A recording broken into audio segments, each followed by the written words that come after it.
de Fall Guys. Alors, est-ce que le film va exploser ou est-ce qu'il va tomber dans les abysses? On en discute tout de suite.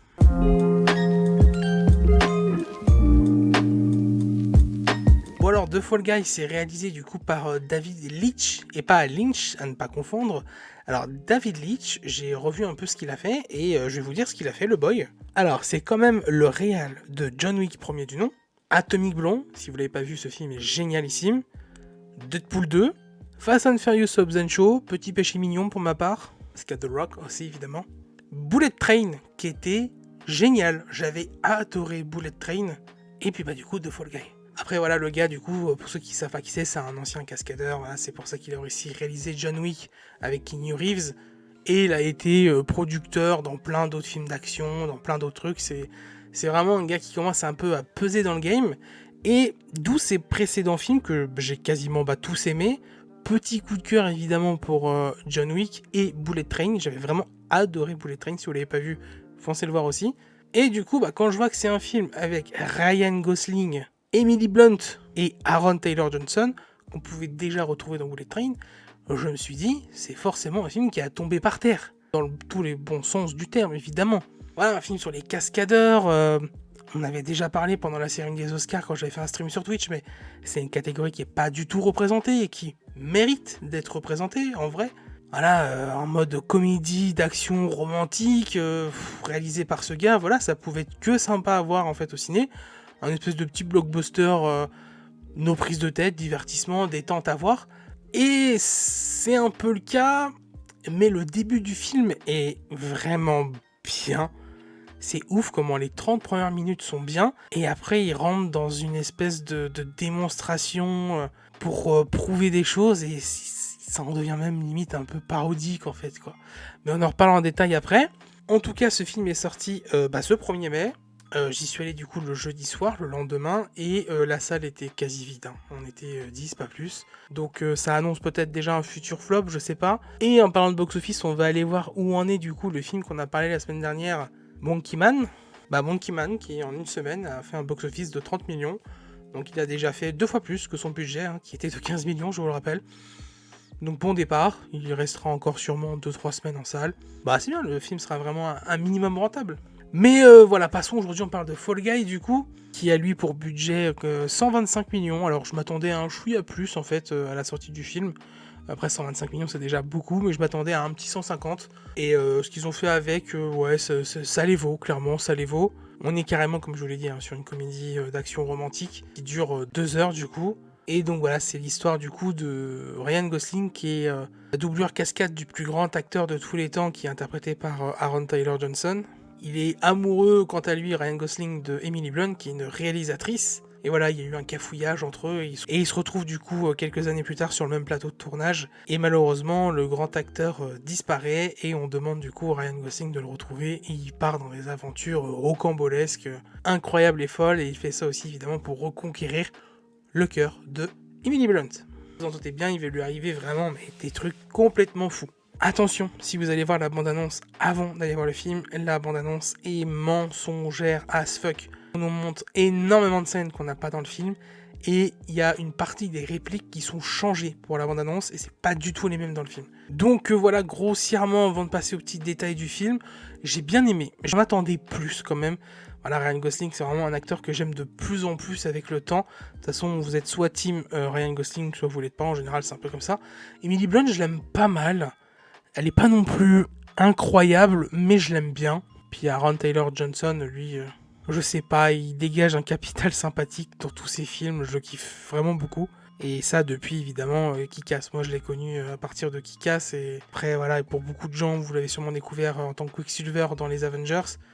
Mais ouais, c'est vraiment un sacré bon acteur, et ça faisait plaisir de le voir dans ce style de rôle là en fait. Rôle un peu déjanté là. Mais on parlera du casting après. Donc ouais, dans l'ensemble, le film était sympa, m'a bien plu, mais on est malheureusement juste sur un film de blockbuster divertissement, et c'est dommage parce que au tout début du film, le réal il propose et il tente vraiment énormément de choses, et ça se perd au fur et à mesure du film. Et le film évidemment met beaucoup en avant tout ce qui est cascade, les cascadeurs, le monde du cinéma, énormément.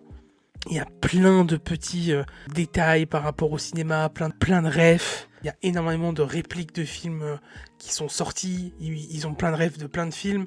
Ils parlent de plein d'acteurs. C'est vraiment un film qui parle énormément de cinéma, mais jusqu'à des petits détails, par exemple une lampe, une lumière en fond qui a la forme du logo Dolby Digital, voilà, genre plein de trucs comme ça en fait.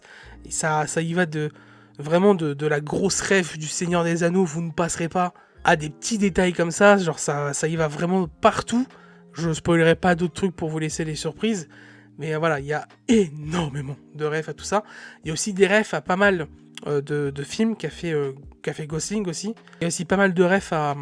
Même dans la façon dont il tourne, la façon dont sont faites certaines cascades aussi, c'est des refs à d'autres films. Donc ça, voilà, franchement, on est gâté au niveau de tout ça, ça c'est clair et net. Le film est drôle, les blagues marchent bien, les scènes d'action sont sympathiques, les acteurs font le taf. Le scénar est ok, mais révolutionne vraiment pas grand-chose.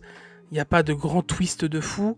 Le rythme est assez étrange, dans le sens où les 30 premières minutes sont vraiment quasi excellentes, et on commence à se reposer après sur la deuxième demi-heure, et la dernière heure, on est vraiment en plein dans le feu de l'action et dans le scénar, et pendant 1 heure, ça s'enchaîne, et on a un peu du mal à respirer, parce que ça s'enchaîne vraiment de scène d'action, dialogue,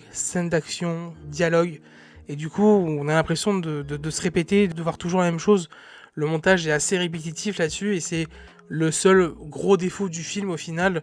Les effets spéciaux sont pas si mal, il y a surtout une scène qui est extrêmement bien, on en parlera en détail après. Donc voilà, dans l'ensemble, avant de revenir sur les détails, c'est vraiment un film divertissement que je vous conseille d'aller voir si ce genre de film vous plaît. C'est vraiment nos prises de tête. On sent qu'il y avait un sacré potentiel à exploiter qui n'a pas été assez bien exploité. Bon alors, en rentrant un peu plus dans les détails, au niveau de la photographie et de l'image, c'est ok. C'est ok. Il y a pas mal de jeux de lumière, pas mal de jeux de couleurs. On sent qu'il y a quand même quelques trucs qui sont tournés en studio, mais dans l'ensemble, ça va. On sent que c'est tourné à l'extérieur quand même pour pas mal de choses. Et on a quand même pas mal de plans sympathiques où on va mêler directement la mise en scène et la réal à cette image et cette photographie. On a des plans au début qui sont super, évidemment des plans séquences.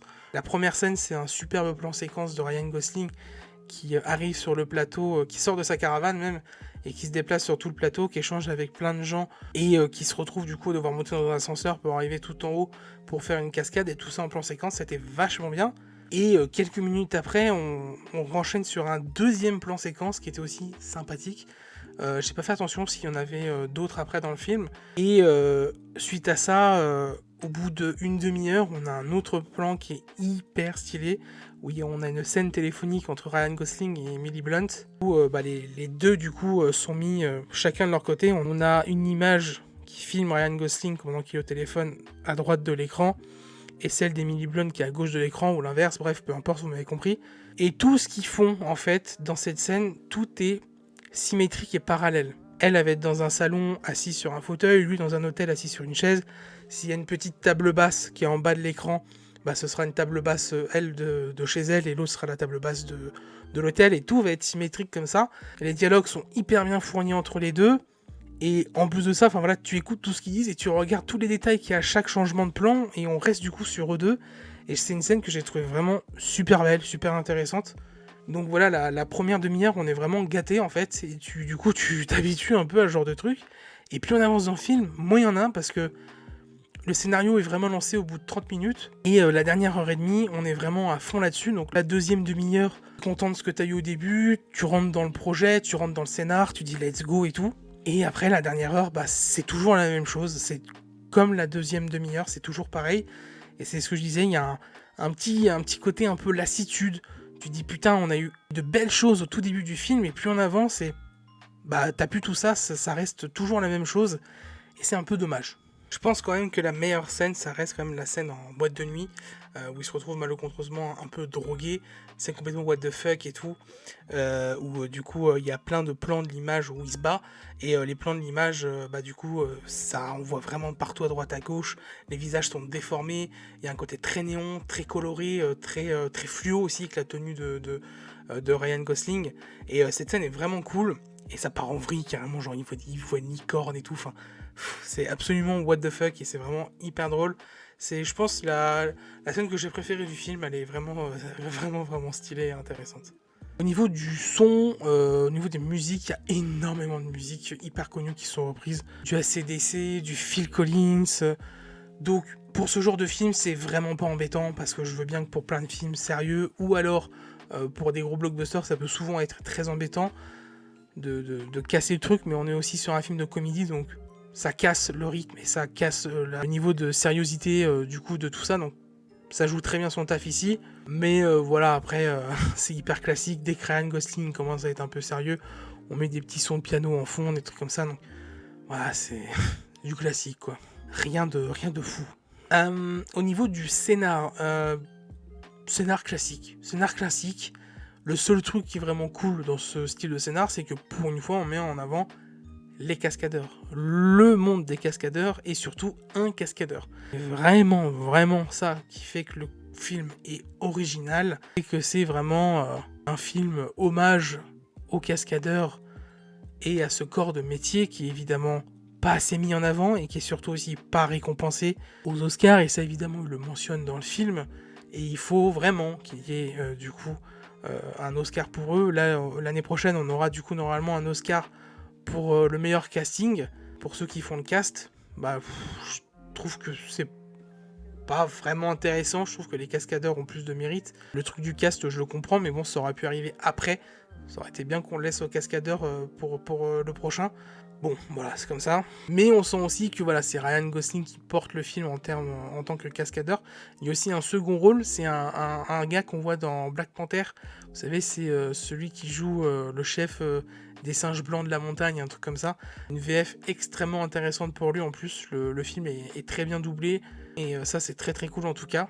Et ouais, lui aussi est assez pas mal mis en avant. C'est le chef cascade sur le plateau. Et après, voilà, on sent qu'il y a un petit peu de forcing sur une scène finale du film où on a besoin de tous les cascadeurs pour que quelque chose se passe. Je vous spoil pas évidemment. Et voilà, on sent que c'est un peu le quota à respecter. On est là pour mettre en avant les cascadeurs, mais c'est vraiment Gosling qu'on met en avant pendant 1h30. Et à la fin, on sent qu'on force un peu le truc, c'est un peu le quota. Bon, bah, les frérots, vraiment qu'on mette en avant tout l'univers de la cascade, et à la fin, ils y vont. Et encore, même ça, c'est un peu maladroit, c'est pas hyper bien fait, quoi. Maladroit, voilà, c'est le bon mot. Le film est parfois très maladroit, en fait. Il est parfois très juste, et après maladroit. C'est quand même un peu dommage. Et on va finir par le casting, hein, parce que le casting est top. C'est ce qui donne aussi envie d'aller voir le film. Ryan Gosling, voilà, moi je le trouve super. De toute façon, j'ai pas tout vu de ses films, mais ces dernières années, tout ce qu'il a fait, je l'ai vu. Et à chaque fois que je le revois, moi je suis hyper satisfait de le voir. Ouais, c'est peut-être pas le meilleur acteur de tous les temps, mais moi je le kiffe. Et comme je vous l'ai dit, de toute façon, cet acteur, pour la plupart des gens, c'est soit on l'aime pas. Moi je l'adore, donc c'est comme ça. Et voilà, son personnage, il est intéressant parce qu'il est super drôle. Il est vraiment très drôle, et le nombre de cascades qu'il se prend dans la gueule. Et c'est bien parce que il le joue bien dans le sens où dès qu'il fait une cascade et qu'il doit se relever, il a mal, il fait des espèces de gueules vraiment où tu sens qu'il a mal, il fait des trucs un peu à la Geralt, des fois il fait des sons, des trucs comme ça, genre... Non, franchement, il fait hyper bien le taf dans le rôle, et ça lui va très bien en tout cas d'avoir un rôle comme ça, parce que le personnage est assez fun, assez fantaisiste aussi, et ça lui colle vraiment très bien ce genre de rôle. Emily Blunt, elle est bien, elle fait le taf, mais son personnage est quand même un peu stupide, faut le dire. Hein. Pendant 1h30, elle comprend rien, et c'est qu'à la dernière demi-heure du film qu'elle commence un peu à comprendre le truc, quoi. Sinon, voilà, elle est pas futute comme personnage, quand même un peu dommage. Il y a un autre rôle féminin, la productrice, qui est encore pire. Et puis, quant à Aaron Tyler Johnson, on le voit pas beaucoup dans le film, attention, mais quand il est là, il fait le taf. Il fait grave le taf, il est débile as fuck, et il joue très bien le truc là-dessus, il n'y a rien à dire là-dessus. Et quant à l'acteur qui est aussi chef cascade là sur le plateau, lui il fait le taf aussi. Voilà, rien d'autre à dire de plus, il fait le taf. Et on a aussi un chien. Bravo à Jean-Claude, le chien, incroyable. Super sympa d'inclure un chien là-dedans. Moi voilà, je pense qu'il n'y a pas besoin de partie spoil, je vais relire mes notes, voir si j'ai pas oublié des trucs pour vous dire certains trucs, et je pense qu'on conclura là-dessus. La direction artistique est quand même assez sympathique. On sent vraiment qu'on est sur des plateaux de tournage, même si on sent quand même que ça se fout de la gueule un peu des films d'action classiques, hein, clairement. ça devient limite parfois un peu parodique de certains films d'action. Mais en tout cas, quand on est sur le plateau de tournage, DA est très bien, tout ce qui est costume, décor et tout, on s'y croirait vraiment. Mais ce qui est juste drôle aussi, c'est que le nombre de trucs où on nous fait croire que tout est fait un peu à l'arrache pendant un film et tout, c'est pas comme ça. Hein. En général, quand tu fais un film de ce style-là, tout est millimétré. Hein. C'est pas du tout comme ça que ça se passe sur un plateau de tournage. Mais voilà, c'est dans l'aspect sympa, il y a un peu foufou du film. Et des fois, ça en est tellement un peu dingue que ça m'a légèrement fait penser à ceux qui ont vu Tonnerre sous les tropiques. Ça m'a un peu fait penser à ça des fois. J'ai l'impression que je sais pas si c'est fait exprès, mais pour ceux qui ont vu le film, je pense que vous comprendrez ce que c'est. Ce côté où on se fout, pas qu'on se fout de la gueule, mais il y a un côté un peu parodique du coup de plateau de tournage et de comment tourner un film. Et voilà, moi je trouve qu'il y avait vachement ça aussi un peu dans le film. Sinon au niveau de la DA, je pense qu'il n'y a rien à rajouter de plus.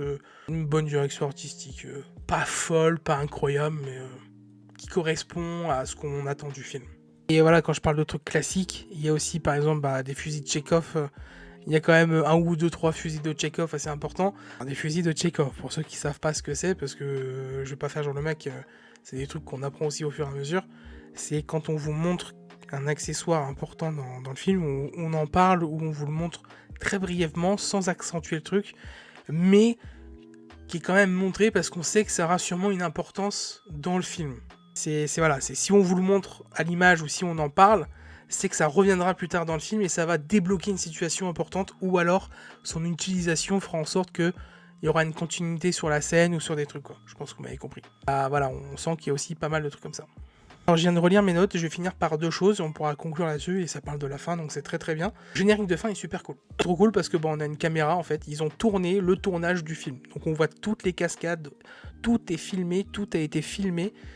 Et on voit évidemment tous les cascadeurs qui ont été mis en avant pour ce film, avec du coup les acteurs principaux. On voit tout et c'est super cool.